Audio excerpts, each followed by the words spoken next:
All right. Now what we're looking at here is a basic trial subscription to PowerOptions. If you haven't done so already, you can always go to powerop.com, put in your name and email address, no credit card needed, and you'll get a free 14-day trial to the site. For those of you that are just getting started, of course, I encourage you to go through this 4-step process. You can take a look at the quick start guide. You can also view the flash tutorials to help you get familiar with some of the tools that we have available. You can always take advantage of the free webinars that we have and the archive webinars, of course, located in the free webinars section. Trial and subscriber members can always schedule a coaching session at any given time.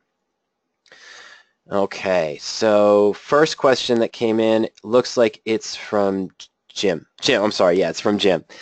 And Jim says, last week you mentioned a criteria, or I'm sorry, and in one of the webinars I watched last week, not necessarily last week's webinars, but Jim says, one of the webinars I watched last week, you mentioned a phrase related to calendar spreads called debit to strike difference ratio. And Jim has a follow-up question to that. It says, I see a lot of people refer to calendar spreads differently than how I set them up. Okay, now so what he's asking there is the difference of the naming conventions for a calendar spread. Okay. First, let me talk about the naming conventions. To us here at PowerOptions, a calendar spread is any combination of two calls or two puts where one is purchased and one is sold with different expirations. Okay, now that seems vague, but there's different structures inside that vagueness, which is why it's vague.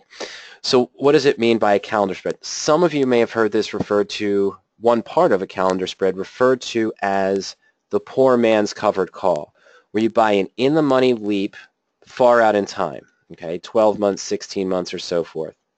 Okay, so we take an in-the-money leap, and clear that up there. There we go. Okay, so we buy an in-the-money leap below the current stock price. Let's say our stock is trading at 50. I might buy a January 2019 or a 2020 40.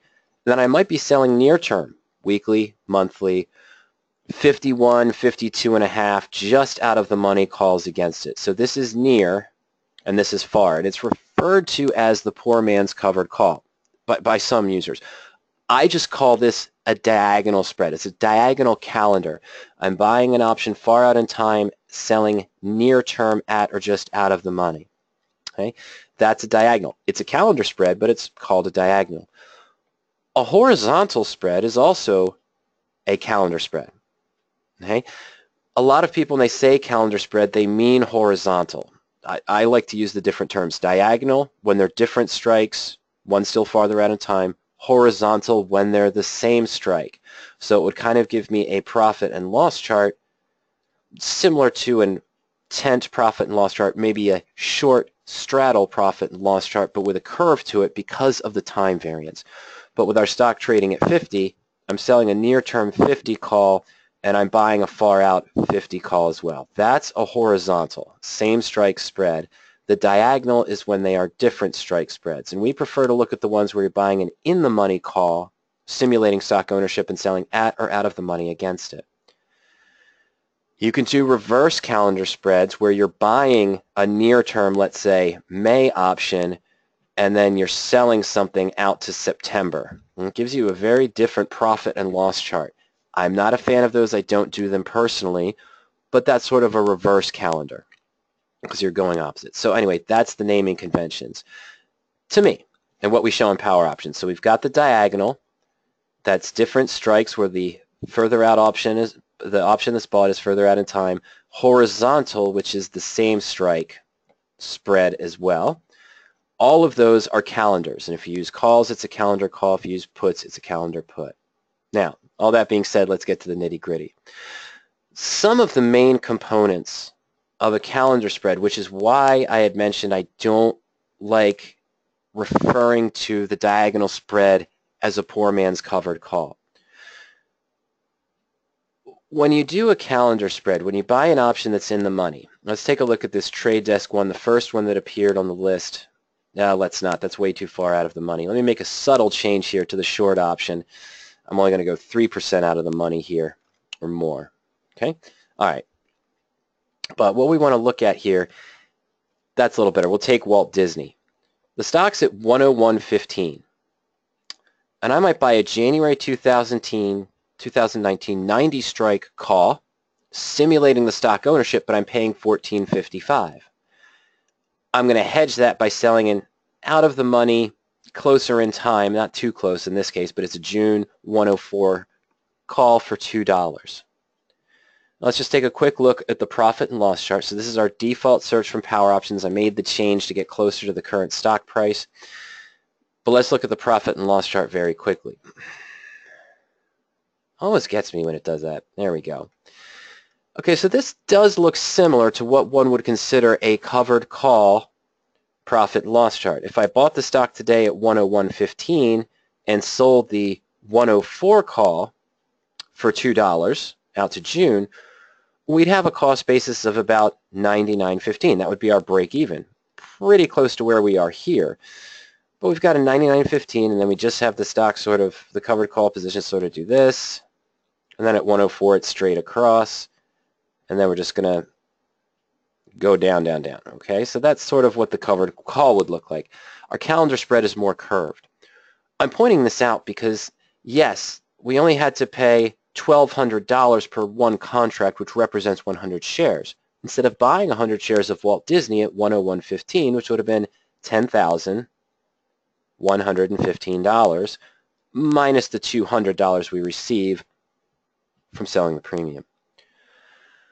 But in this example, we don't own the stock. We own the right to buy the shares of stock at 90, and we paid $14.25. Why is that important? The comparison between the covered call and the calendar spread in this case, if Disney now drops 10%, we're wrong on the direction. Disney drops 10%. It goes down roughly to $91. Okay? If I was in the covered call, where we had the cost basis of $99.15, I'm at a loss of about $8.15. Okay? $815 against my total investment of $10,115. Another way to look at it is I'm probably only down 8% of what I paid into the position. Calling this a poor man's covered call doesn't highlight the fact that it's still a leveraged trade. Now, yes, the covered call we're talking about on Disney might only give me a 2% return total because of the cost basis, whereas the diagonal I might see as high as a 28% return in the best possible scenario. But leverage works both ways. If the stock drops down to $91.15, that 10% roughly of the position, it does it in the first 30 days to June 4th, and volatilities remain the same, we'd have a loss of $581. Now remember, in the covered call it'd be $800. Here we're looking at a loss of $500, but remember, it's $500 out of an investment of $1,200. Okay, so percentage-wise, a 10% drop in the stock may cause you to lose 40 to 50% of what you invested in the diagonal spread. Okay? Yes, you make the full $2 here, but this call that you paid $14.25 for would only be worth about $7.84. You're almost at about a 40%, 50% loss on the entire position, the entire investment of $1,222. Live leverage works both ways. Okay, that's important because you don't want to overinvest. Now, this hasn't gotten to Jim's question yet. Building up to it, another factor when you look at the covered call position, you own the stock, and if something happens at Disney, suddenly goes up to 107, 108, 110. Or maybe you're near an ex-dividend date and it's just at the 104 call. Well, if you get assigned early, that's no problem.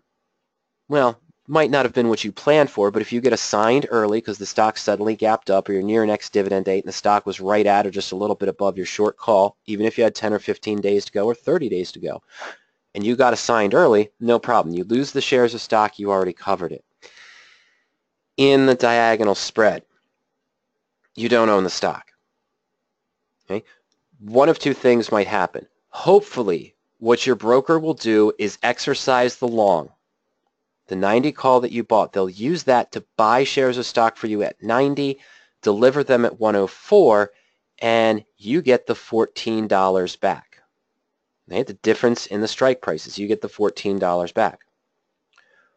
Well, if I get 14 back and I had a cost basis of $12.2250, it's only really a profit of $180 or so. Where's this 342 coming from? The 342 profit is the max expected profit at June expiration if the stock's trading right at 104, counting on the theoretical value of this 90 call, which at June expiration would still have 5 or 6 months of time value plus the $14 of intrinsic value from 90 to 104. So this 342, the additional 160 to 170 above what we get if we exercise the long to deliver the short, comes from taking advantage of the remaining time value on the call. That's important because what you want to make sure, and there are spreads out there that exist, what you always want to make sure is that this debit that you're paying for the first initial right cycle, the debit that you're paying into the position always needs to be less than the difference in the strike prices. So the total debit needs to be less than the difference in the strike prices. Why? Because if this was actually a $15 debit, Disney suddenly gaps up to 108, I'm called out early on the 104, my broker exercises my 90, I only get 14 back. I'm actually at a loss. It would have shown a profit, but that's based on being able to sell to close the long call to take advantage of the time value that still exists near the short call expiration.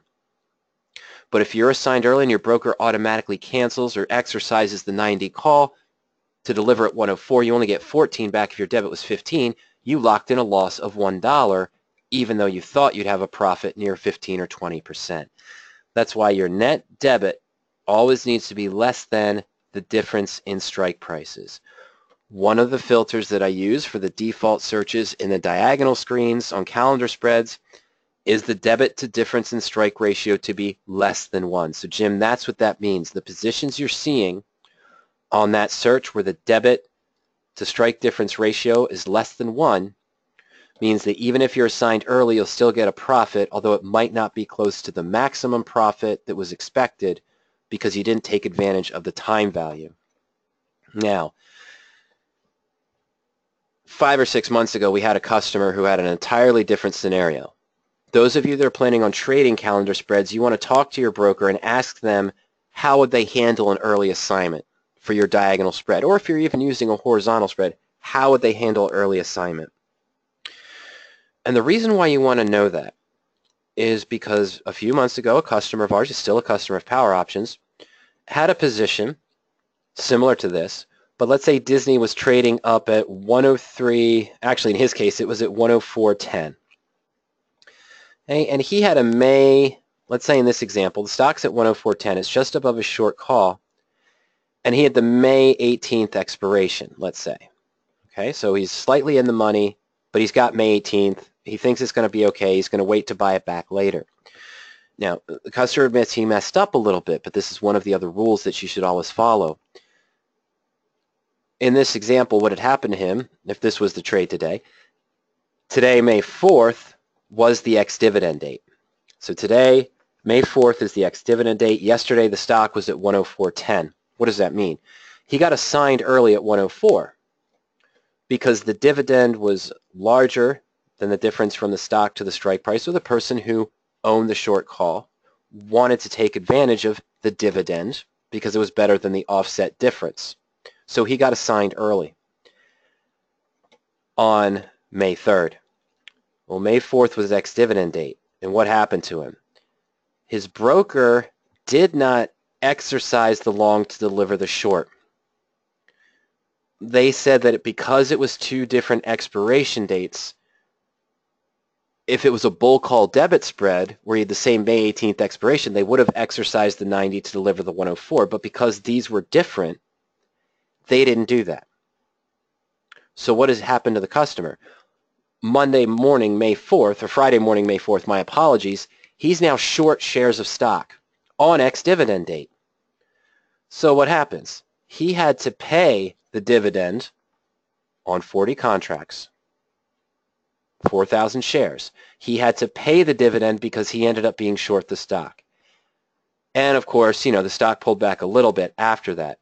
But now he's sitting on a call that he can't use to cover, they didn't use automatically to cover the short. He was registered as holding short the stock on ex-dividend date, so he had to pay the dividend, so it's an extra insult on top of that. Eventually he did use the call to close out the short, and he complained to his broker. He asked us for some advice on how we would approach it, and I said, you should really complain to your broker and tell him this should have been done. They shouldn't have shorted the stock for you on ex-dividend date. You had the call to do it. That's what they should have done, even though they say it's not their policy. Well, they can't reverse the dividend payment. He still had to pay that. I think they ended up giving him 100 or so free trades or something along those lines to compensate for it. I'm not sure. But the trick is their policy was to not exercise the long to deliver the short if there were different expiration dates. So he ended up being short stock on a stock that paid a dividend. It became a little tricky. So where are we going with all this? That's why these are some of the reasons why I don't like to refer to the diagonal spread as a poor man's covered call, because you don't actually own the stock, you own the right to own the stock. You're using leverage, which means if you see a 5% loss on the stock, well, on the covered call, if you generated 2 or 3% premium, you'd only be at a 2-3% loss. But that might relate to a 15 or 20% loss on what you invested into the leverage trade. And if you see a 10% drop on the stock, that might be as high as a 40 or 50% decline, as we saw before, where this whole position would be at a liquidation value of 581 loss on the position, and we invested 1222. Okay, so that's kind of what we're looking at there in this scenario. Is that the live leverage works both ways, and I don't like just referring to it as a poor man's covered call, because there's many more dynamics that go into this position. One of which is that debit to strike difference ratio. So when you're looking for diagonal spreads where you're buying an in-the-money leap option or an in-the-money even 5 or 6 months out call to simulate stock ownership and are selling near-term calls against it, always make sure that that debit to strike difference ratio is less than 1, so that if you do get assigned early, you'll still have a profit. It won't be that max profit, which is based on the Black-Scholes value of the leap option or the long-term option at short-term expiration, but you're still making sure that you'd have a profit in the case of early assignment and exercising your long call, whereas if the debit's higher than your strike difference, you may end up with a loss, even though the stock went up as you expected, but in that case, that's what happens. Other things that, of course, come into play here is, things like the implied volatility ratio and the delta ratio, which I feel are important for diagonal spreads. You don't pay attention to those too much with the covered call. Yes, you pay attention to the delta of your short call maybe, or the probability depending on your strategy. But there's other components, because you have two options that are working in different deltas, different gammas, and different thetas that are moving together as the stock moves up and down, and that affects your position.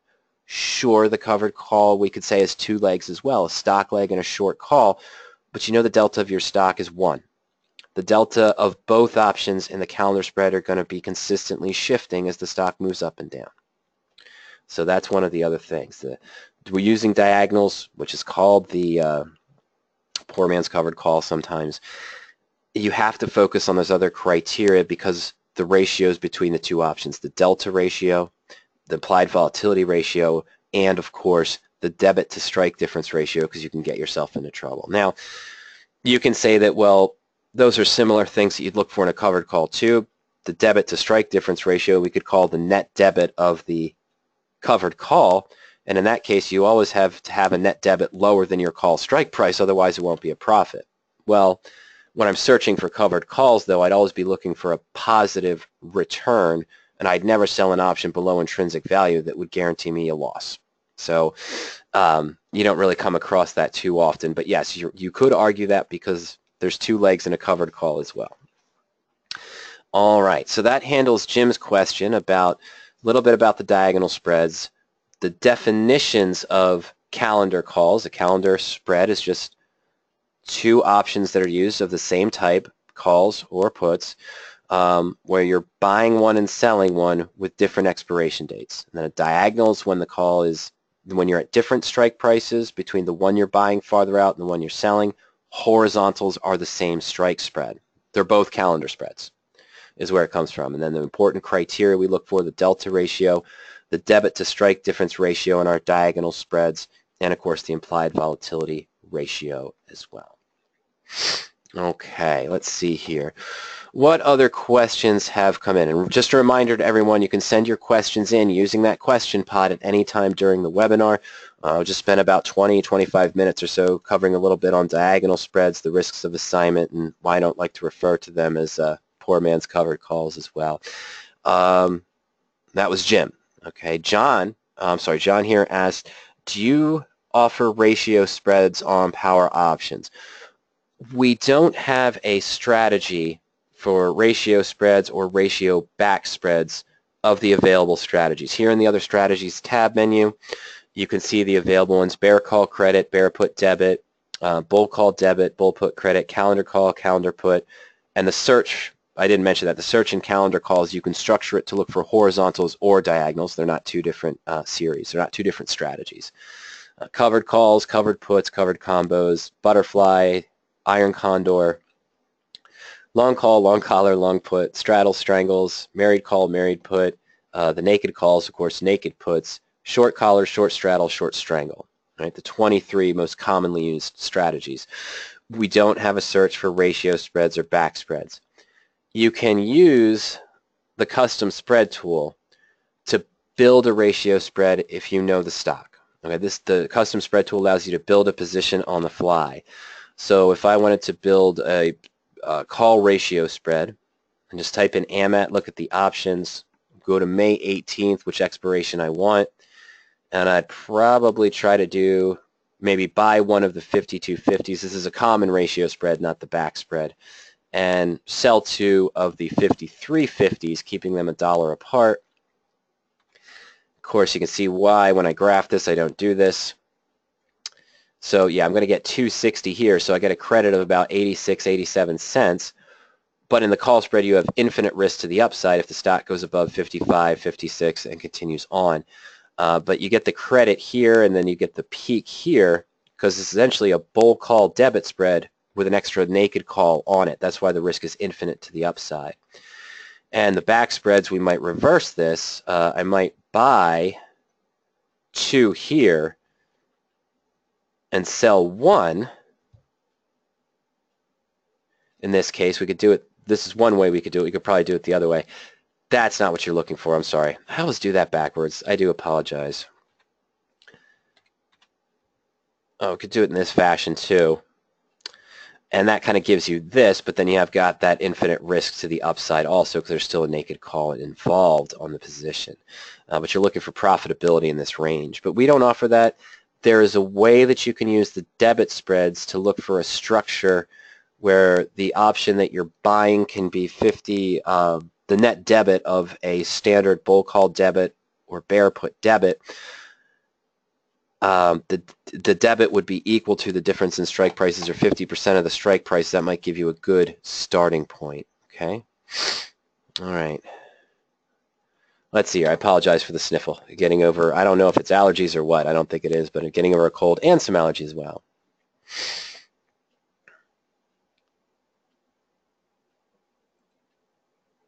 Okay, I'm sorry. I'm going over this question here from RA. All right, so I just wanted to make sure I read it. RA asked the question. He says, Mike, have you done a study of a ratio of more long puts versus long shares of stock to make a kind of straddle without the time decay on the stock side? Yeah, I have to pull that up for you. We've done it twice, in a sense, and we've done it 2 times. And there was a ratio that we thought was working well, but the ratio that you're asking about changes based on market conditions.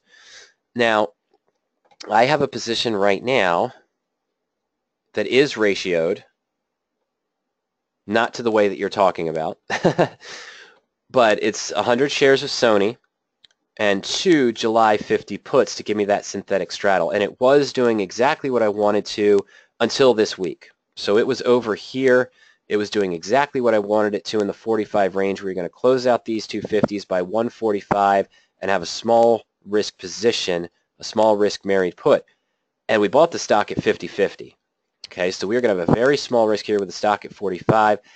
And it crept up on me slightly. I should have adjusted Tuesday, but then it jumped up the last 2 days. This is still not bad. I can go to the 50 to the 47.5 now and still have a low risk married put, under 2 to 3%. I think it's under 2% actually doing that. And it's still down $3, $4 from where I bought it. So that's working out really well for me. Okay, but is it better to do it always? No, it's not. See, Sony was a position that I opened originally. It fell. I rolled down the put and bought 2 because I was right ahead of earnings, and the first earnings was a miss. Nothing happened. The stock moved about 1%. So I held it, made another 2 adjustments off it to generate income, and then this earnings came out and did what I wanted to. It could have swung up or down. I didn't care, as you saw with the straddle, but it swung down. So that put me in the opportunity to do something. But I've been holding it for long enough to where the put premium increased significantly, but then I've been losing time premium to stay in it as long as I have. I'm doing better than I would have had I just left one alone, don't get me wrong, okay? But where am I going with this? On a position such as Goose, which I just opened recently, a few days ago, we opened Goose at 36.18, bought the October 40 put for 640. This was on May 1st. And the stock's at 37.15. All right, it's up $1. Okay, that's not really great. But the straddle skew on this would have been a risk in the worst case scenario in October of 11% if I'd opened 2 to 1 at the same time. And so now I wouldn't be at a profit on this position, where I am at a profit now. It's only 0.5, 0.6%, but I'm at a profit with just the 1-to-1 ratio. Now you'd say, okay, well, what if you had bought 200 shares? Now you're up 200 delta to the 1. Yeah, but now I'm taking this 49.2% risk. Okay? So that's not what I want either. Okay? I don't want a 2 to 1 because if I had opened this with Sony, I'd be destroyed right now. Okay? I'd be well beyond the risks I'm willing to take in a married put of 6, 6.5, 7%, 7.5 max. Okay? So that's not a good idea. The test I mentioned that I think we ran 10 years ago, 2008, 2009, and I tried to extrapolate it again, not at a great time. It would have been 2015, 2014, I think. I think what we found was a 3 to 4 ratio, 300 stocks to 4 puts. Sort of gave us the best looking graph, and during the market, the timing of that market in 2014, 2015, it worked better. But that's because the market was stagnating and then would have a sudden swing down. That's kind of why that worked. But over the last 2 years, from 2000, let's say January of 2016 to the end of January 2016, the reverse would have been better or even more. Okay? Maybe a 2 to 1 ratio in this case would have worked better because the market was lower left to upper right. Now, that being said, I had positions this last year that lost 25% during a 6-month holding period. Last year, I'm sorry, from 2017 to 2018. I picked the wrong stock. I got out of it with a profit because I was trading it this way and I used income method number 12 to manipulate it. But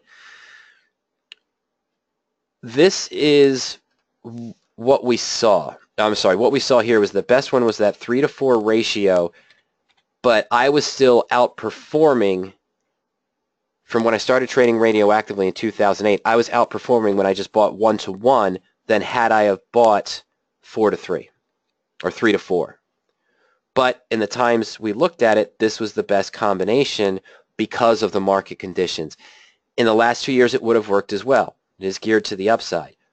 But this type of ratio, 2-to-1, probably would have worked better because of the market conditions, and you almost couldn't miss. Well, of course, I ended up missing.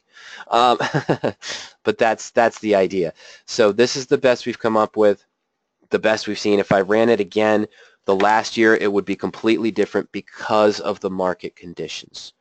Okay, that's the tricky part. So because with that in mind, I'm still opening everything at a 1-to-1 ratio. And if my sentiment changes and I feel that something is going wrong where it might dip, I might leg into the extra put then. Leg into 2 extra puts then. If I think it's more bullish, I might use income method number 5, of course, to take advantage of more upside potential. Or I might not do anything and let the stock run and then do a straddle later if I think it's reached a top and going to switch back down. Okay, but to answer your question, the testing we did back 10 years ago, tried to do it again, similar cycles but a different market. 3 to 4 seemed to be the best ratio. 3 shares of stock to 400. You could also call it 6 to 8, but I was looking at 300 to 4 was probably the best skew that we saw, which you'd say, well, wait, that's not what I asked. You were thinking more of 400 to 3 or 400 to 2. Well, the 2-to-1, because it's, as you mentioned, it's skewed to the stock side where there's no decay.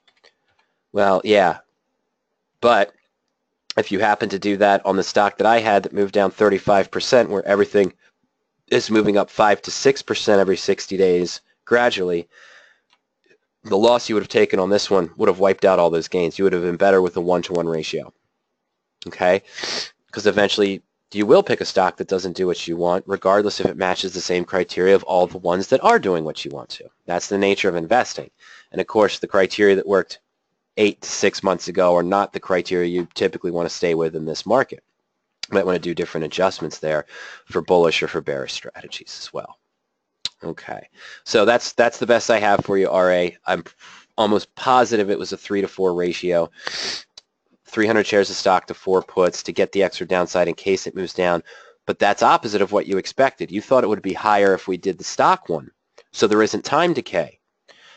But then again, if the stock stagnates, you're not making much on the stock and you're losing on 3 puts in that scenario. Or the stock falls and now you're in that position where 200 shares of your stock or 100 shares of your stock are not protected, so you're taking a larger loss than you expected. And that's the tricky part. That's what the whole point we're trying to avoid. So the 3 to 4 puts you in a place where you can still see profit to the upside. You may even be able to profit to the downside if the stock falls far enough. But I prefer to use income method number 12 to do that setup rather than try to force that ratio on my new position.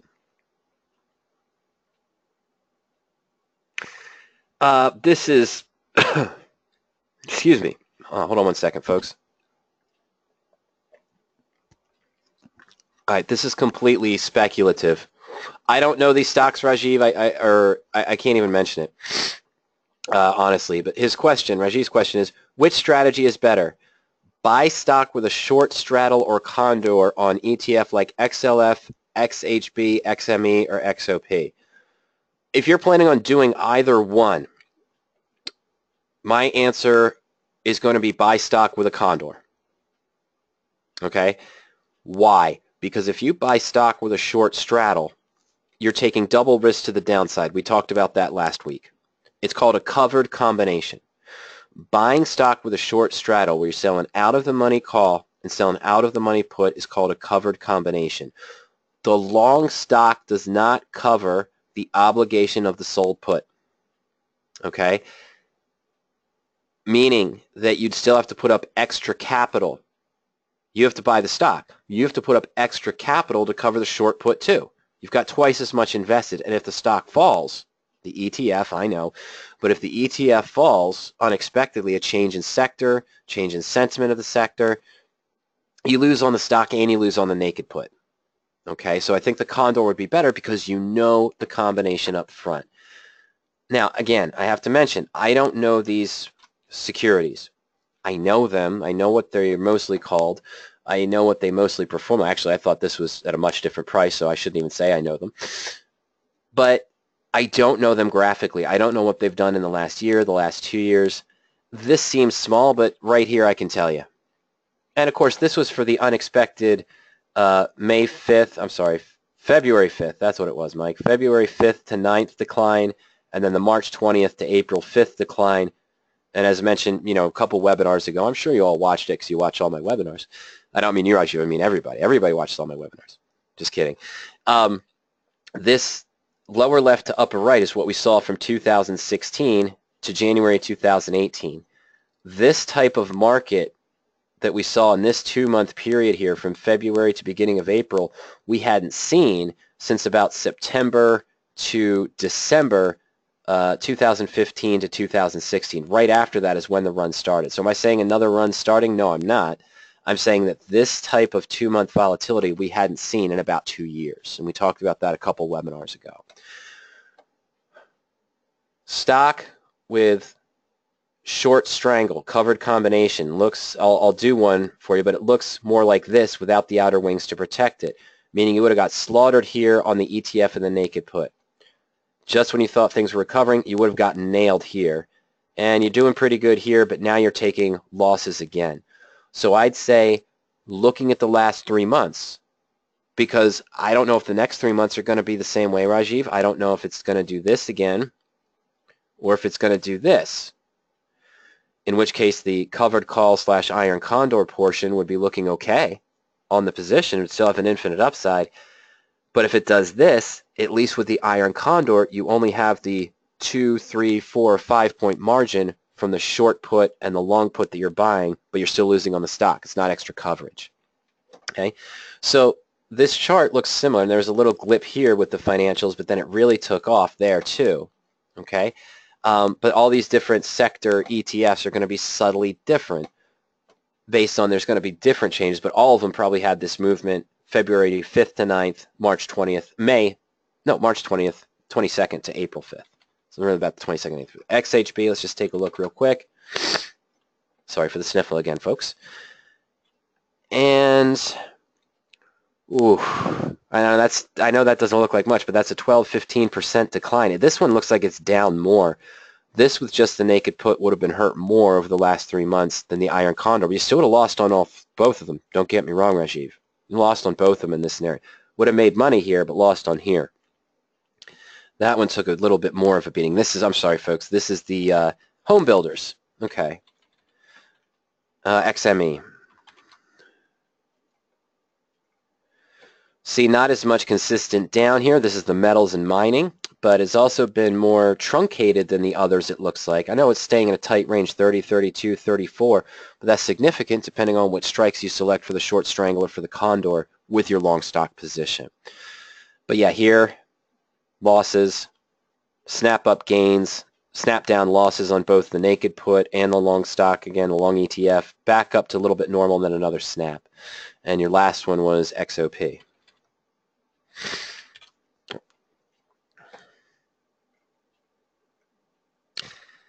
Yeah, this one was more normal here, and it's come back up strong, but it's wavering there. So this looks like maybe if this continues, and here's the big yes, if this kind of continues, this might be a good one to use the short strangle along with the other, but I mean, just remember where you were 3 months ago. Hurt on the naked put and on the long. Came back up for you there, and it wasn't as big in the middle. This might have been a good time to do that. But combining all things, but it's so, this again is sector related. It's not so much to the market, although here obviously was. But look, that March 20th to April 5th move wasn't as steep as the others, and now it's recovered much more. That's outside conditions in the oil and gas industry, not related to the general market as a whole.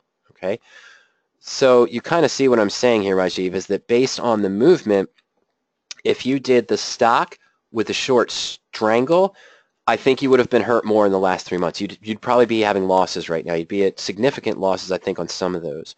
Whereas with the Iron Condor, rather than having a naked put open, which is uncovered as well, at least you covered some downside.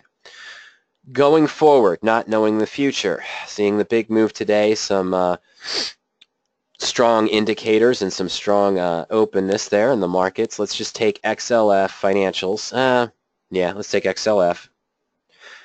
And I know what I just kind of went through for some of you, you might be saying, well, I don't understand what you're talking about between the two.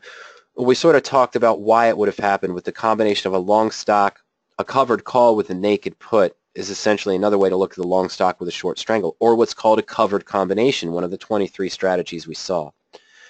So XLF at 27.27. Let's go out 14 days to May 18th. Now, if I built a short strangle, number one, I've got to make sure there's enough premium, and this obviously isn't it. Even just going slightly out of the money to the 28 call, it's only 7 cents. Slightly out of money to the 26 put, midpoint is 6.5 cents. Let's get something better. We've got to go further out because of low volatility. Let's go to June.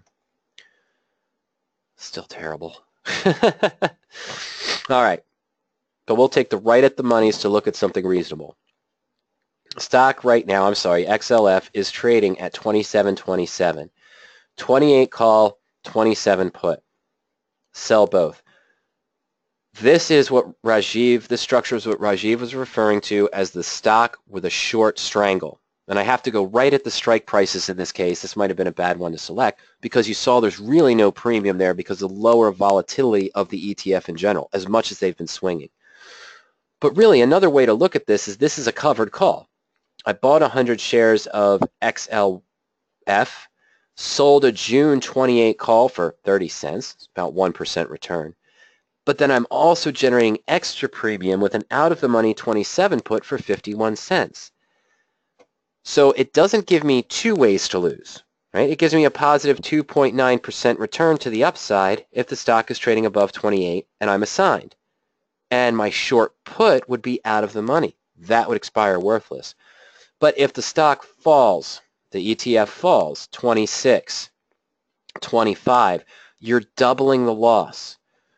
Because yes, you generated 80 cents of credit against your position, so you have a cost basis of 26.46. But when the stock's at 26, how is your loss at 157? Well, because you're losing $1.27 on the stock. Yes, you keep the 30 cents from the call, but now you're losing $1 on the 27 put. So that's why your loss is down here. You're losing on 2, and then you get down to 25, and you're at a loss of 314.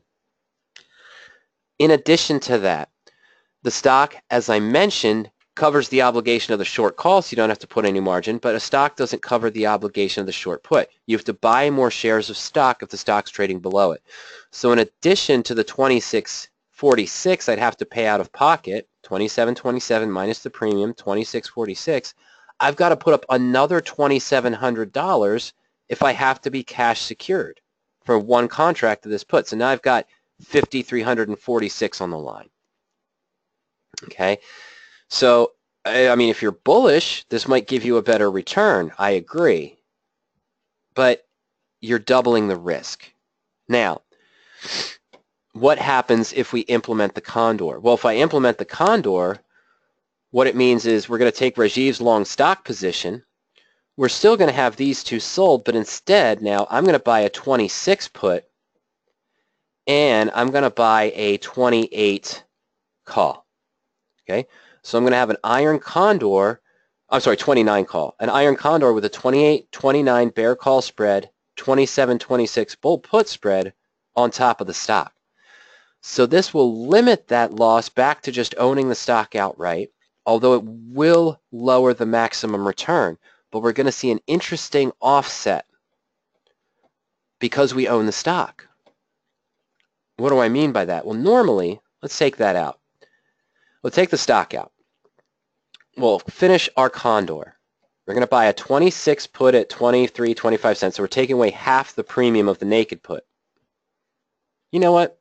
Let's go 2 points. Let's go to the 2-point spreads. We'll keep more of that premium. We're going to use the 25 put at 11 and 13 and the 30 call. We're going to buy those to complete the Iron Condor. So I still have sort of the short strangle here. Sold the 28 out of the money call, sold the 27 put, but now I'm adding 2-point outside wings. So there's my Iron Condor on the position with a net credit of 66 cents, a risk monetary requirement of 2 points on one side of the spread or the other. You can't really lose on both. That is, unless you start to lose on the bear call, you close it, and then it reverses and you lose on the bull put too. Which can happen. You can overtrade them and you can overreact, and that can happen. But in any case, we're looking at a strong return here, provided that the stock stays between 27 and 28. You've got a known maximum risk. So it's a bear call credit spread to the upside, a bull put credit to the downside. That's an Iron Condor, of course. Now, let's add the stock back in at the current price. Something interesting happens. Instead of a capped gain on the covered call position, if for whatever reason XLF gaps up above 30, and probably won't because it's an ETF, but again, this is June. We had to go out to June to get some of that profit. If it moves up this way, we have an infinite upside. If it really takes off, well, how does that happen? Why don't we have a capped gain like a covered call? I still have the obligation to deliver at 28, but after it takes off, if it does continue to move up to 30, even though I might get a sign on the stock, I've got a long call that's gaining in value. So I can look at it as the bear call spread. The short call here, the 28, is covered by the long call or covered by the stock, which means if it continues up, either the stock or the long call will still have infinite profit to the upside, because a short call only obligates one or the other. One of those two is still going to gain. That takes a large movement for that to kick in, but we still sort of a capped gain, not necessarily as high as the covered call, but if it really takes off, we've got it there. Do we still have a loss to the downside? Of course, but we don't have 5,700 invested because we had to cover the 27. We only have to put up an extra margin requirement of $200 for the bull put on the side. So if the stock falls now down to where we said 26, we're at a lower loss. If it falls down to 25, we're at a lower loss. And if it continues to move down, we can't lose upwards of $5,371. So based on the past couple market conditions, based on the past 2 years with leaving the upside open because of the extra long call, I'd say likely this would have performed better. The Iron Condor on top of the stock would have performed better than just the short straddle or short strangle. The Iron Condor would have performed better because as the market kept going up, up, up, you left the upside open and you didn't double the risk and double your cost into the trade because you had the naked put in play. You have a bull put credit spread. You've got a 27 put you sold true, but you bought the 25, so you just have to cover the $2, not the full 2,700. Okay? Without testing, without running historical tests, I can't give you any real numbers, real positive feedback on your question, but just based on current market conditions, what we've seen with the drops recently, I think having only that additional $2 or $3 risk with the Condor, with the bull put here and leaving the upside open, would have performed better than 2 times the monetary requirement, 1 for the stock, 1 to cover the short put, and going through this. And then getting back a fair amount of it here and then getting here. But then again here, instead of having the cap gain with the covered call, you still had infinite upside with the Iron Condor. Picking and choosing timing, I know. But over the last 2 years and what we've seen here, I think that would have been. But again, if all of these just do this, stay between, let's say, $41 and $37 for the next 40, 50, 60 days going forward, maybe the Strangle would look pretty good, or the short straddle or short strangle would look pretty good. But you're doubling your cost. Even if you're using margin, your broker lets you do margin for the naked put on top of the stock, you're still increasing it more than if you did the bull put spread combination or Iron Condor over the long stock or the long ETF. And that's my opinion. Those are the numbers that we looked at here. Oops, sorry. Those are the numbers we kind of looked at here. But then again, what you want to do, because you know these securities better than I do, I haven't been tracking all of them very well. Look at the graph first. Based on what you expect for XLF, XHB, XOP, if you think there's potential for it to have movement down and you're worried about that, but you still think it could continue up and you could see strong growth as you saw in some of those ETFs in the past 4 weeks, 3.5 weeks or so, I'd use this structure because the upside's left open and you're not doubling your risk. But if you think we're in a stagnating period, maybe you're okay doubling the risk because you're going to get more premium up top, although you still have a capped gain to the upside. And this essentially, I know, this essentially still is a capped gain. Are we expecting XLF to move up to $30 by June expiration? Well, it's possible. We know interest rates are on the rise. We know other things are going on there as well. So it's possible. I wouldn't say likely, but again, it's possible. Is oil, are we expecting oil to continue up in this fashion? That this is just a hindrance, and we might see it go, we saw it go 6 points up in the last month. Yeah, last 30 days, it's gone up 6 points from 34 to almost 40, 39.61.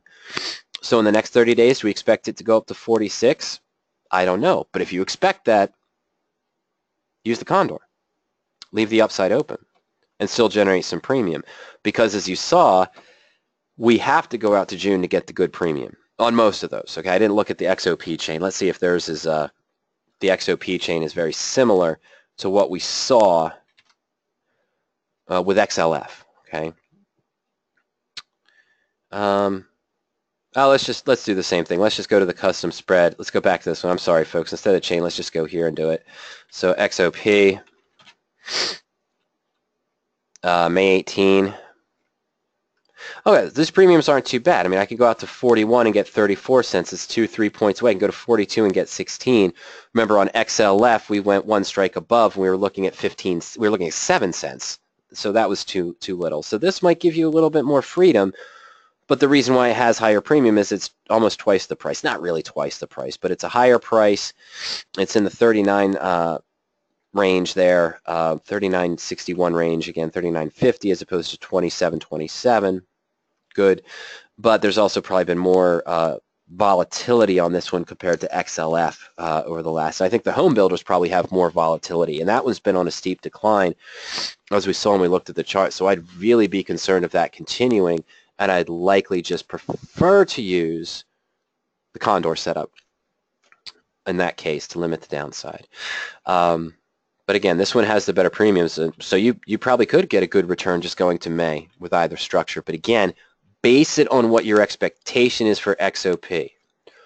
Which graph suits your expectation? It doesn't have to be my expectation. It has to be yours. I'm not going to give guidance as far as what am I projecting for the future for any of these ETF securities or positions. But let's go one. Almost 2 strikes out of the money on both. Yeah. 30 cents for the 38, 35 cents for the 41 call. So here would be your, here would be your Strangle. The covered combination is the term we use here on XOP, and it's a 2.7% return. We had to go out to June to get that on XLF, right? That covered combination I think was 2.9% return if I'm not mistaken.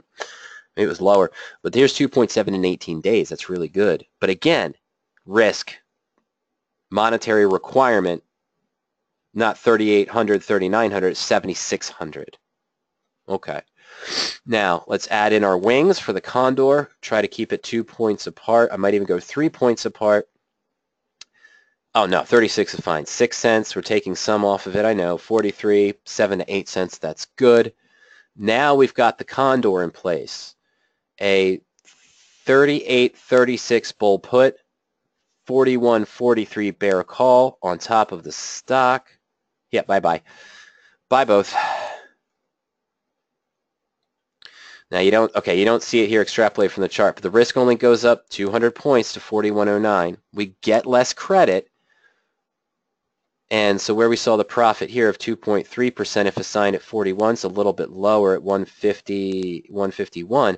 What's not shown here is that if it goes up above 43, the upside continues on. And we said if it gains another 6 points, well, this is to May 18th. So again, that's what I should have mentioned. May 18th. Do you think it's going to go above 41 in 14 days or drop below 38? Maybe that covered combination is okay, but you're doubling this to 7,000, not 4,100. Risk reward. That's the game, Rhajiv, and you know it well. I know you do. So that's what you're comparing here really with these two. But I prefer the Condor because it doesn't, if I did this, I'd prefer the Condor approach than the short strangle on the stock.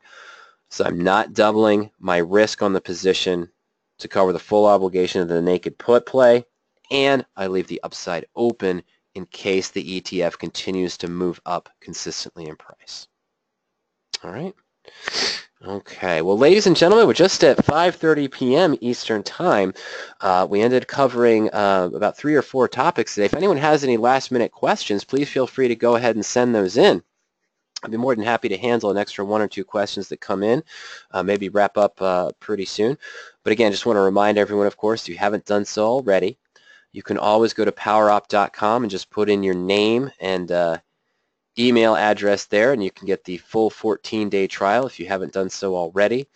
And of course, in addition to some of the search functions that we saw today, the search tool we looked at for the diagonal spreads, the calendar spreads, is available for all 23 strategies we support.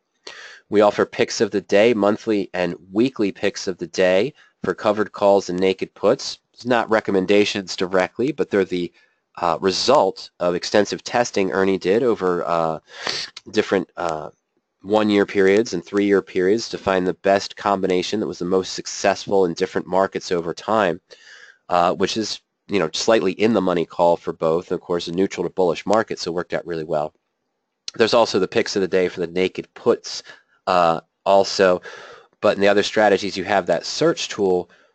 For example, bull put credit, you'll see the same similar structure that we saw for the diagonal spreads, the calendar spreads, where we have defaults for you to use as a stepping stone to create your own personal search, but you can adjust all the option criteria, make changes to range out of the monies, deltas, probabilities, liquidity, volume, open interest, bid-ask spread ranges, volatilities, percent implied volatility range, in addition to what type of stock technicals or stock fundamentals you want to look for. And you could even create your own personal stock list to screen against, or screen against some of the basic lists that we already have prepared there as well. So you can customize the search in any strategy for the various stock criteria, option criteria, and more. And then, of course, I went to the portfolio tool, so you can enter your positions into the portfolio and track and manage your positions. And I don't really have a good one here that I'm looking for, but I'll take Interactive Brokers, which is essentially a collar. And when you're tracking a position in the portfolio, you can always go to our position analysis view. And that'll give you a breakdown of your current position. Here's IBKR. It went right up to the strike price today. That expires in May, so it's looking really good on the position right now. Don't need to adjust it yet. But what we do is we show you whether you're tracking covered calls or naked puts, diagonal spreads, long calls, even credit spreads. As the stock moves up and down, you'll be able to go to this analysis page to see potential rollout opportunities for the position, where we show you what would happen if you bought to close now, maybe sold a new call at the different strikes. If I rolled out to June right now for 280, I could move my percent if assigned up to 6.7% on the position, but the max return in 18 days is right there right now, so this isn't a good one. I might go up to the June 80, even though it's a smaller premium, for a higher expected return.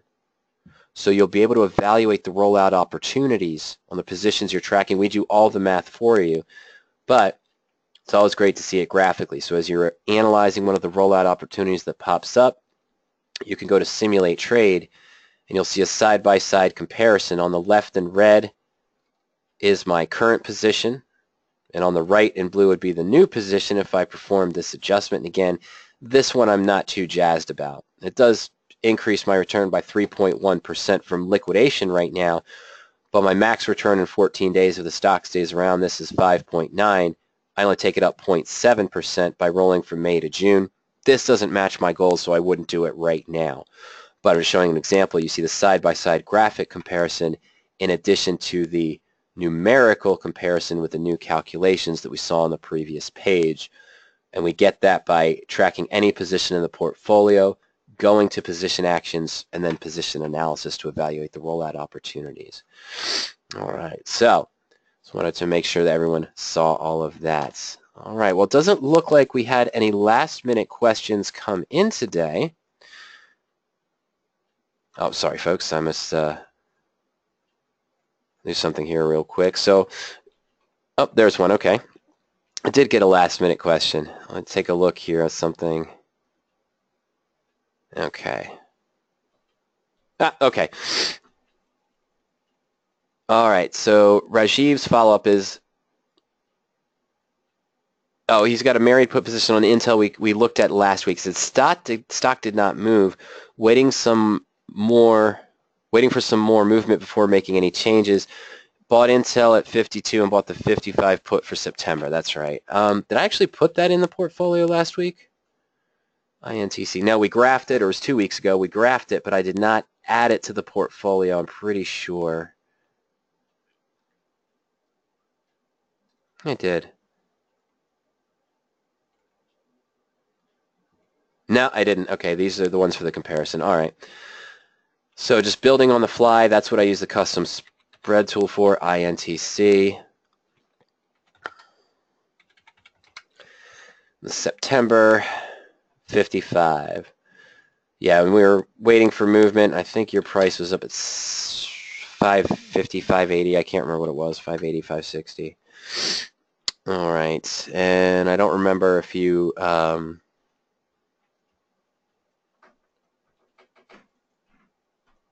Here we go. Okay, I don't remember. This looks about right, a 4.8% risk. Yeah, so it's at 52.78 right now. And we talked about this last week. We were waiting for, I think, earnings were this week. Is that right? Yeah, around 426. But since the last time we talked, was around 426. And take a look at the stock chart. Okay, yeah. So you had a little pop there. It did do that jump right at the end, but you had to catch it at the open, and then it fell down, and then it still hasn't moved. So it did the after hours. Let me go to a 3-month. It sees. I'm gonna go 1 month even, or 2 month. So your jump on earnings. I had this happen to me with something. With Sony actually. No, not Sony. It was the other one. Applied Materials, I believe. In any case, what happened here? Well, what happened here was the earnings. The after hours trading pushed it up. It opened up here above 55, or it would have been great, but probably 15 minutes later it was back here, definitely closed down here, but it did drop back down. So you had that annoying thing where you couldn't do anything after hours. It opened, and then right away it just started to fall, and then it sort of came back up, and then it fell, came back up and fell, and then it ended at 53. So right now you're at the same price. I hate when that happens when I'm planning on an earnings event. But in any case, that was on the 26th, 27th there. And now you're back in this range. Okay, so it's just moved back up a little bit, but it's still just close to 53, and you're holding the 55. Okay, so again, as we talked the week before, nothing's happening now. You're considering managing your position. One thing we could do, you know what? I cannot give direct trading advice, but I give advice based on what I see on a position. One of the things I can do is that I'm losing time value, but I can take time value in my favor right now. If I sell to close the 55, yes, it's below where I bought it. I'm assuming that I don't know your number, but it's below where you bought it. I know that. But I'm saying I bought it at 580 after this non-movement. Since I've been in it, it's trading at 470. I'm down 110. But if I sell that 55, buy a July 55 for 360, 365, I'm almost getting that 110 back. It's tricky, but I'm almost getting that 110 back. Now, this will improve my risk on the position. Remember, it's 4.8. I'm going to take it down to 3.1, not by a lot. And I still kept the 55 strike. So, but I did reduce the risk. But now I only have 70 days instead of 140. That's the trade-off. I paused for a moment, and I said I can't give direct trading advice, but I would wait. And what I mean by that is that if I don't like this, personally, Rhajiv, looking at it this way, that move I just showed you, rolling from September to July, is taking off 1/2 of the days I have remaining to expiration. So I'd want that risk to be lowered by 1/2. I had it at 4.8. I'd want to see the risk drop down to 2.4. It only went down to 3.1. That's not a fair trade for me. If the prices were such that if I did this roll, my original risk was 4.8, I could roll it in now, and it lowered my risk to 2.4 or 2.5, then I'd consider it, even with only 77 days remaining to expiration, because at least I've cut my risk in half. I still have time to do other adjustments on it. But the fact that it only lowered it by 1% by canceling out 70 days, that's not enough for me. I don't like it. You're in a position that has a controlled risk right now. Didn't do what you wanted to at earnings, but it started to come back up. Everything had a good push today. Your stock did too a little bit. I'm tempted to say wait to look for a better opportunity, and then after May expiration, it's possible we'll see the August, maybe even a November. All right, we might see a new series come out. So now instead of having to cut the time in half, yeah, sure, we got to wait 14 days, but instead of cutting it in half, you might be able to cut the risk down by 1 or 2% by only moving it in 30 days from where you is now. So go from what at that time would be 125 to 95 instead of to what this would be at that point, 60. Okay, so that might be a little bit better view. See what's available if those come out. But again, you've got the protection in place. You've got the risk controlled. Didn't do anything yet. Might not want to force an overtrade. We want to see what happens next week anyway. If this little push we got today is going to continue, or if it's a fake out again and we'll see it come back down against us. I don't know. But I know. I see what happens now on that one with the graph. After hours trading popped it up.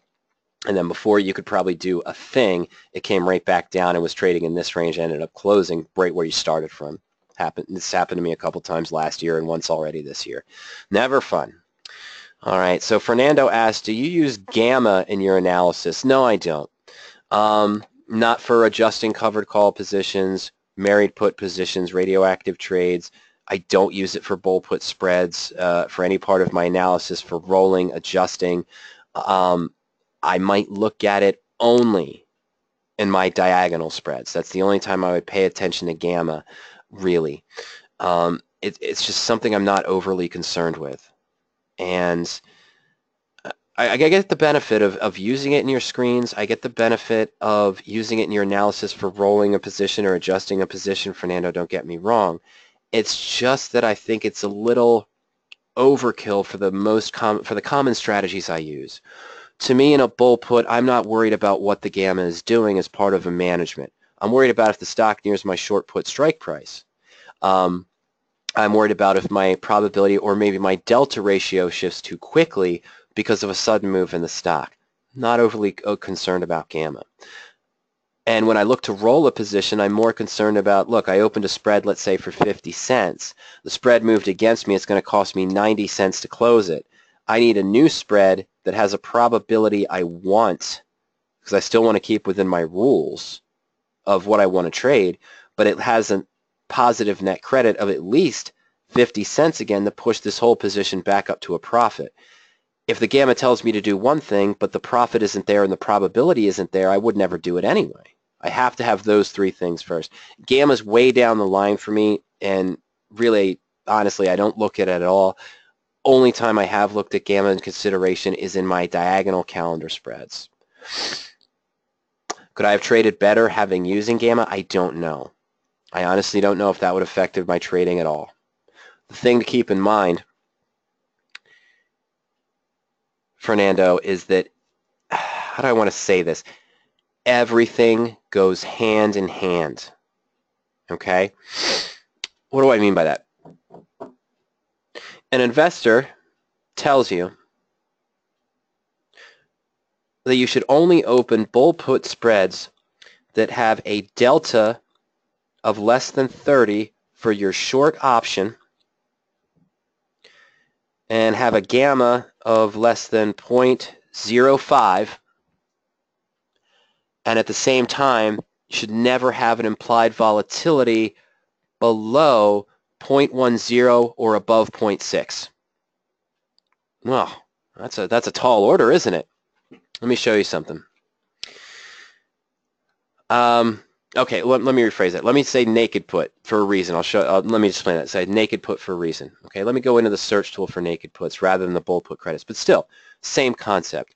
You should never sell cash secured naked put with a delta higher than 30, an implied volatility lower than 0.10 or greater than 0.6, and your gamma should not be greater than 0.05. Okay. I'm going to do something really quick. I could probably use this list right now. You know what? Am I going to use this list? I'm going to use this list right now. All right. This is the weekly picks of the day. Options that are 7 days out in time and have a reasonable return. They're slightly out of the money. No, I have to do it a different way. I apologize. I'm sorry. My apologies. Let's open a naked put search. And what I'm going to look for are some basic fundamentals, Fernando. Okay. I am going to reduce stock price. So I'm selling a cash secured naked put now, so I have to put up the cash. So I'm going to keep this between 50 and 105. 5 and 105. It's a bullish position, so I'm going to look for stocks that have good earnings per share growth, relative PE ratio, and mid to large cap stocks. I also want to avoid earnings between now and expiration. Technicals, I want a stock with a good average stock volume, and this is measured in thousands, so I'm going to go at least 750. 750,000 shares on average, traded on average per day, over the last 90 days. And my stock price to be greater than the 20-day moving average. I'm not going to worry about MACD on this one, but I want a stock in an uptrend. Now, I had mentioned I want to look for a specific delta, a specific gamma, a specific implied volatility, and implied volatility range, and so forth. But I'm not going to put any of that in. I'm going to look 14 days out. All right, I'm just going to go straight to May, 15 days away. And I'm going to go at least 1% out of the money or more, but I want a naked yield of at least 0.8% for 2 weeks out on these stocks. Okay? I want a theoretical probability that the stock will end up above my put strike price of at least 70. And I want an option volume, an open interest of greater than 10. So I want a good probability of expiring worthless, some basic liquidity, just 1% out of the money, reasonable naked yield on stocks that I feel are in my price range, in an uptrend, and show some good fundamentals as far as market size, liquidity, and more. Did I put in anything for implied volatility, delta, gamma, implied volatility ratio, time value, percentage time value? No. All those arcane terms, all those Greek terms, I haven't even touched yet. But what I want to show you, there's 48 results here. Okay, and you can see that I already have the first column added, the delta. The first 20 positions, and get the highlighter out, the first 20 positions listed on the page are all deltas below negative 0.3. This is a concern here. Now this happened because of, probably something I didn't do. That's okay. Something I would have done normally that would have filtered that out, and I didn't, I don't think. Did I? Yeah, not between now and expiration. Yeah, I did. Okay, so these have something coming up. That's okay. So, this being said, it didn't take care of my implied volatility range, but it almost did. 2 outliers, the very top 2 with the highest return. Because on a 14-day trade, naked put, I'm expecting a return of 0.5 to 1.2, 1.3%. Anything above that usually has a higher implied volatility. But look, other than that one outlier, Lulu, everything is within the implied volatility range I'd mentioned, except for this one and this one. But they're all real close. I could have filtered those out without using implied volatility. Okay, I didn't, but I could have. Now, the percent implied volatility range. But look, without using delta, without using implied volatility, let me go to choose columns here for us. Gamma, theta, vega, and rho. Let's add those all in. Let me change them. Put them right next to delta. Oop. Gamma, theta. Oh, yeah, that's what I want to do. Vega. Yeah, I didn't even need to add those two, but I'm going to just to make sense here. And you can already sort of guess what you're going to see here.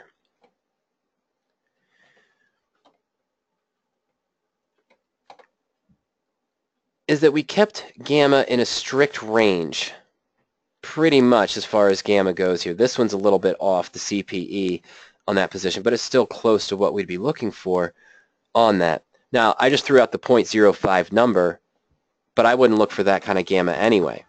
You know, that's sort of a different gamma that you'd look for, but I kept everything within a reasonable range. There's some extremes, 0.3, that's one extreme, and I think I saw 0.04 down here, that's the other extreme. But they're all within a reasonable range.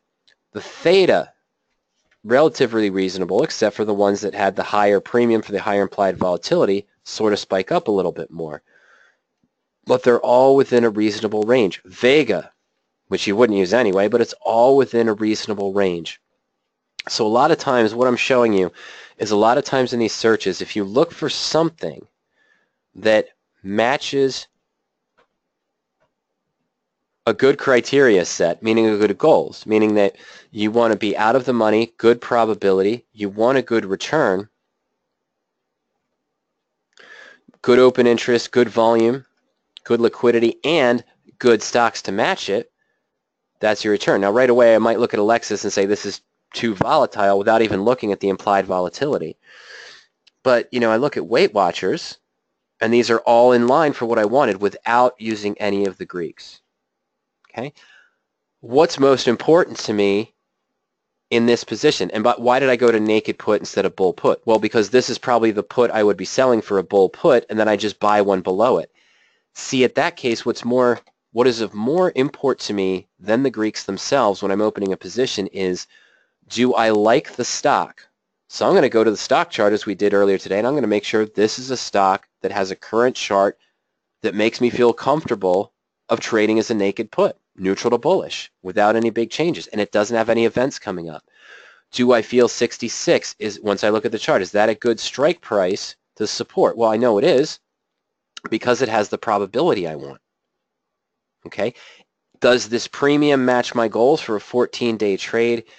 And then am I comfortable with the company as a whole? If I don't know the company, I'll look at the profile to make sure I like the sector industry, but we kind of know what Weight Watchers is and what Weight Watchers does. I can delve deeper into that. That's my process of using the more information button. But where I'm going with this, Fernando, is that after I look at that information, stock chart, company information, news, look at the research to see all the stocks, I know it has a positive earnings because I filtered by it, so on and so forth. Do I care at that point?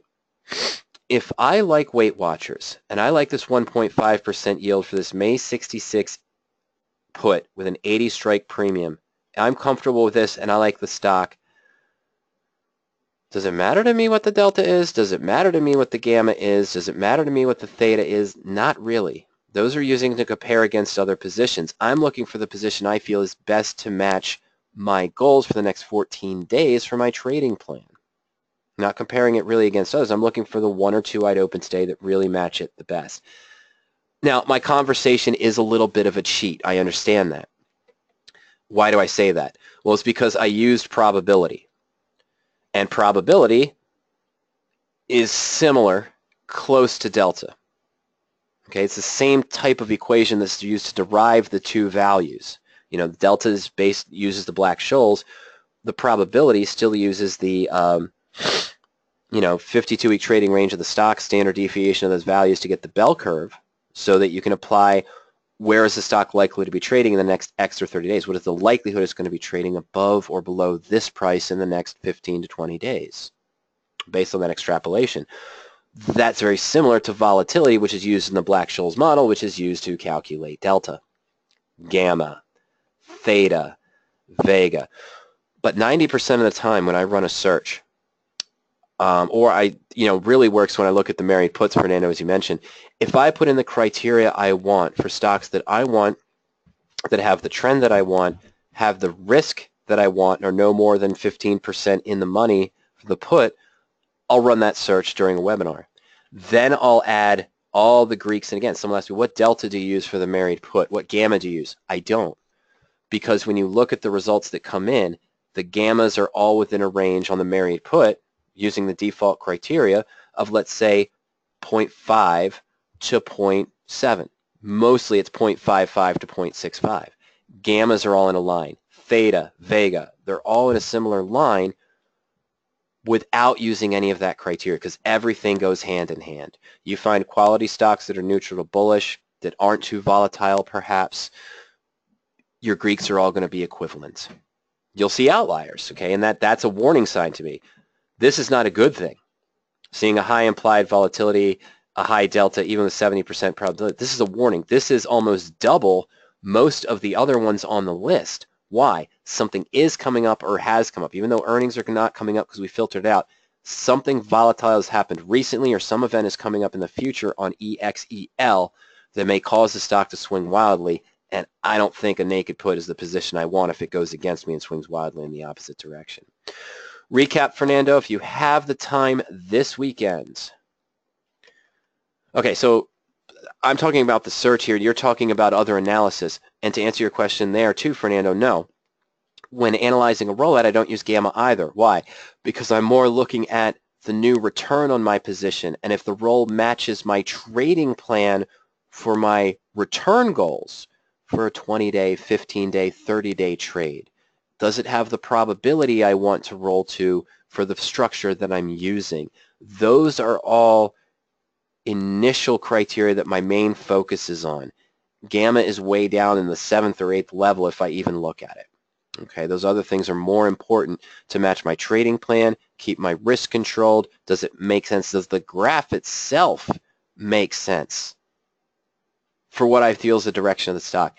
If I just look at some of the Greeks and trade an adjustment based off what delta and gamma is and don't bother to look at the chart, I look at the chart later after I make the adjustment and say, wait a minute, how did I just put myself in a bearish position when I'm bullish on the stock? That's even looking at the chart itself of the roll is more important to me than the Greeks. But recap on that. Go to the webinars page. It's the public page, powerop.com/webinars.asp. Under the options concept section, there's one here on implied volatility, the double-edged sword, but Greeks and why you may not need them. And that gives you a full walkthrough of different searches for, we walk through just what we did, setting up a search for a covered call, I believe, naked put, and a married put. And then we add in the Greeks and say, look, you didn't even sort by the Greeks. You used basic criteria that are kind of common sense without throwing the confusing lingo in, and you're already sorting by delta, by gamma, by theta, by vega, and so forth. Because everything goes hand in hand. It is important to know the terminology. It is important to know the Greeks. But to answer your question, the strategies that I use are more straightforward and more basic. Gamma does not come into play as much as I think it might for other strategies. Someone doing a double diagonal might pay attention to it. Someone doing a ratio back spread might pay more attention to it.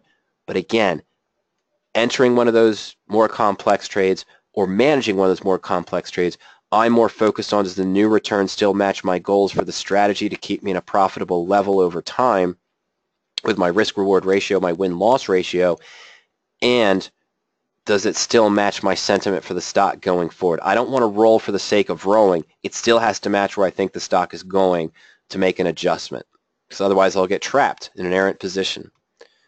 All right, so that covers the topic there on the gammas, but it also gives us a chance to talk about how you might want to look at the Greeks and certain of the more common strategies might not be as necessary to use. Even delta or theta for things such as covered calls, naked puts, maybe even bull put spreads, bear call credit spreads, or even iron condors, because everything kind of goes hand in hand. Know them, get familiar with them, and if you're doing more complex strategies, they'll probably come into play a little bit more. As I mentioned, I do use the delta ratio when I'm doing the diagonal spreads. I don't look at delta ratio when I'm doing a bull put spread because, no, that's not something I care about. I care about it based on a diagonal spread, a calendar spread, not on a vertical. Okay, vertical, I'm looking at other things. All right. So, that all being said now, let's go ahead and snap back over to where we were a moment ago, and just to remind everyone there, everyone online, remind everyone who watches this, of course, if you haven't done it yet, go to powerop.com, put in your name and email address, click Start My Trial Now. You'll get the trial period for the full 14 days. Subscription levels start at $40 per month after the 14-day free trial. We do offer a real-time service at $120 per month for real-time data. We also offer historical data. We didn't look at the back testing today, but the back testing goes back to April of 2006, so almost 12 years of options data that you can run the search through just as we saw today, but look at any date back in time to see which trades would have matched your criteria, and then roll forward and see what they would have looked like profitability over time. Okay, all right, and of course you can always check out our blog, blog.powerop.com. We mentioned the webinars page. That's a public page. You don't need to be logged in. Just go to poweropt.com/webinars.asp. You can also check us out on YouTube as well. Just under YouTube, under Power Options also. All right, and in addition to that, of course, if you think of any questions later on, Remember, just send me an email at any time to support@powerop.com or support@radioactivetrading.com. You can also call us during market hours at 302-992-7971. All right, ladies and gentlemen, thank you for joining me this afternoon. I hope you have a fantastic May 4th, May 5th, May 6th weekend. May the 4th be with you, of course, as everyone in Star Wars land says. Take care. We'll see you next week. Have a fantastic weekend. Good night.